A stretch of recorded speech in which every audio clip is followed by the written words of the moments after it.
life, and I feel like that's a big part of anybody's life. So I feel like in order to get the full picture, I should just start at childhood. I was born and raised in a very small conservative town in Canada. I didn't really grow up with a lot of different types of people. I was mostly surrounded by white Christians and atheists. That's kind of what I knew growing up, was Christianity and atheism. And I really didn't even know what atheism was until I was probably like in grade 9. Like, I didn't even know what that was. I just didn't really have a lot of diversity around me. I didn't really know a whole lot of different people. But I was raised Christian. It wasn't like an overly religious upbringing, but it was kind of like you go to church every Sunday sort of thing. And I feel like a lot of other Christian kids, I had so many questions about Christianity and how the religion worked. So one thing that I was always quite confused with was the Trinity. I remember even asking my mom if Jesus was God. I remember my mom explaining to me that at the time, obviously, that we believed that Jesus was the Son of God, which obviously I don't believe in anymore. I just found that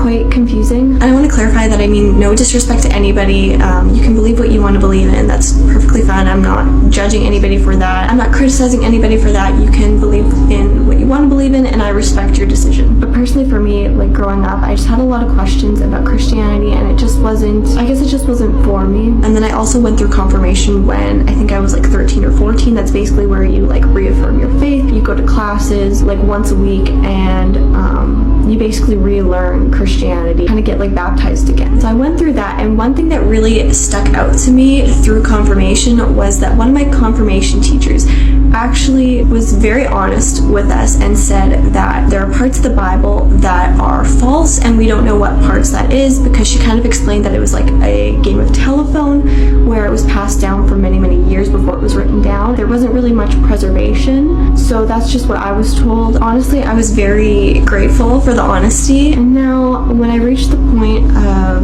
a description box or something. So the first part of the comment is how my family reacted. I'm not going to get too detailed with this because just for my parents' like privacy, I don't know how comfortable they would be with me talking about this like on the internet, how comfortable they would be with me sharing their personal reactions on the internet. But what I will say though is that I have been very fortunate, and obviously I know not everyone's experience is the same, not everyone's family dynamics are the same, and not every person's family has the same opinions about Islam. But I do think regardless, like my parents were still a little bit shocked. I think that's normal though, like it is a huge change. And so what I did to kind of like ease them into it, and what I would suggest if you feel safe doing so, bringing up Islam kind of casually in a conversation if it kind of fits. So being like, oh, like I heard this about Islam, and then like kind of seeing how they react, like almost like, oh, I just learned this interesting fact, and then just kind of like gauge their reaction based off of that. And then based off of their reaction, like maybe just keep kind of like talking about here and there, like not all the time, not in every single conversation, but just where it fits. Like if you find that there's something that you can talk about that is being talked about and that's relevant to the conversation, then I would personally do that. That's what I did. And so I think in my personal situation, the most shocking part about my conversion was maybe me becoming visibly Muslim by putting on the hijab.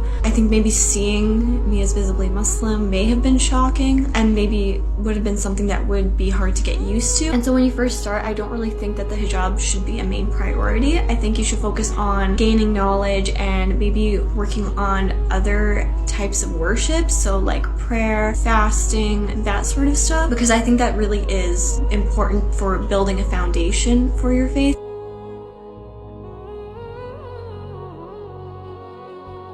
And then you can maybe build up to it if you're ready and when you're ready, because the hijab can come with time, and obviously God knows your intention. So like if you don't feel safe wearing it, or if you don't feel safe wearing it around certain people, then I would say like personally, like don't stress about it too much, because obviously your safety is important. Take your time with it. And I would say like in general, if you don't think that your family would be accepting, or if you don't think it's safe to do so, then I would personally suggest converting first, and then when you're able to, when you think it's safe, if you ever think it's safe, then go ahead and tell them. I personally wouldn't hold off on converting just because you're worried about telling people. Telling people can come later, because ultimately converting to Islam is for yourself. It's important to convert sooner. That's a mistake that I made, and I've talked about this before, is that I waited to convert until I was ready to tell everybody, and I think it probably would have been better for me personally to convert and then tell people when I was ready. Of course, everybody's situation is different, and so now because everyone's family situation is different, I would suggest maybe going on YouTube, finding videos of how other people told their family, like the ways that they told their family, because maybe one might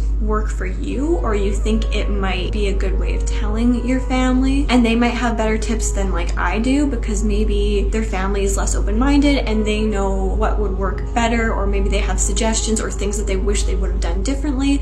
So in that regard, they might have better advice than I do. And so the next part of the question was how I basically got involved in the Muslim community. And if I'm being honest, this is something that I struggled with and I continue to struggle with. And right after I saw this comment, I saw another Muslim on Instagram say how they struggled with this as well. So this definitely isn't an uncommon thing. I personally am very introverted, so I think I struggle with it a lot. If you're more extroverted, then it might be a little bit easier, but I think obviously it is still nerve-wracking regardless, just because there are different like social etiquettes and things like that that you might not be aware of. You might worry about like, oh, am I gonna make a mistake? Like if I go to the mosque, am I gonna make a mistake? Am I gonna do something wrong? And then like, you know, you might have anxieties like, are people gonna get mad at me if I do something wrong? Which like obviously we shouldn't worry about what people think. Like we'll learn as we go. Like it's a learning process. You're not gonna know everything right away. But still, regardless, like you're still gonna have anxiety. It's perfectly normal. So I just wanna like reassure you.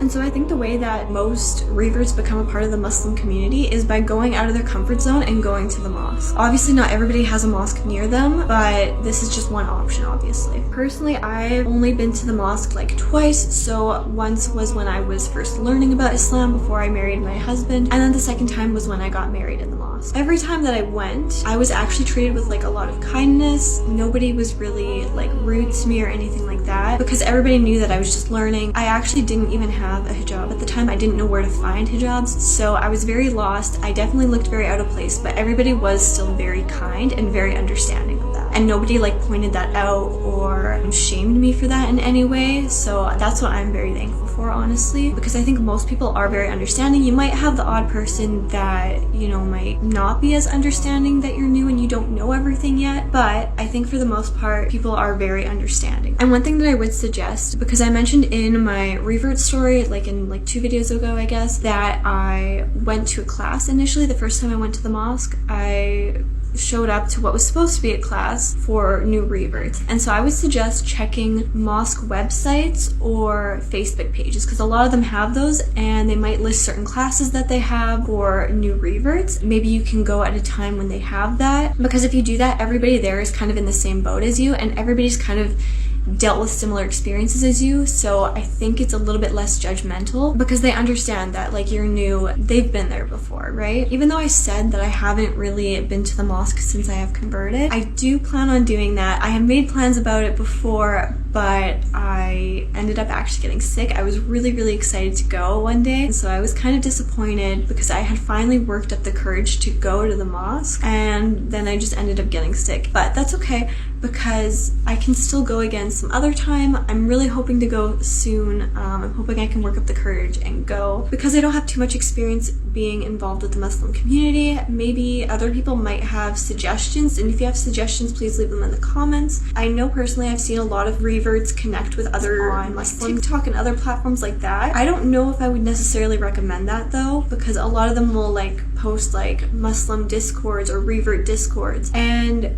I don't know if I would personally recommend that, because honestly it is a lot of them aren't just for women or just for men, and you could run into issues in that way. There might also be like local Facebook groups for like, say, like Muslim women only. I know there's some in my area, so maybe you could actually connect with other Muslims online through like Facebook groups where they actually have to go through everyone and accept them into the group. So this specific commenter seems to be very concerned that they won't be able to make new friends if they lose the friends or the family that they currently have. And I would say that if you're extroverted, you probably will have a better chance. Like, I'm super introverted. I haven't really been able to push myself outside of my comfort zone. And I think if you are able to do that, I think you probably will be better off, and I think you probably will have an easier time making friends, because all the reverts that I know who have been able to push themselves out of their comfort zones have made new friends and are able to make friends who obviously have the same interests as them and the same lifestyle as them, which I think is really important as a Muslim. Obviously, like, I have my husband and I would love to have Muslim friends, honestly. Hopefully one day I will be able to actually push myself out of my comfort zone and then go and make new friends. But yeah, I just want to let you know that these anxieties and these issues that you're facing are very, very normal. Also, if you're a new revert and you go to the mosque, I know a lot of people really want to help new reverts, so I think a lot of reverts will have people coming up to them, especially if they're struggling with something. Like if you're struggling to pray, or you look like a little bit lost, or you look kind of new, I think you will have a lot of people coming up to you. Just from what I've heard from other reverts' experiences, this is kind of what they've dealt with. So I think in general, a lot of Muslims want to help new people. I do pray that Allah makes it easy on you. So if you have any suggestions, please leave them in the comments so that we can all benefit from them.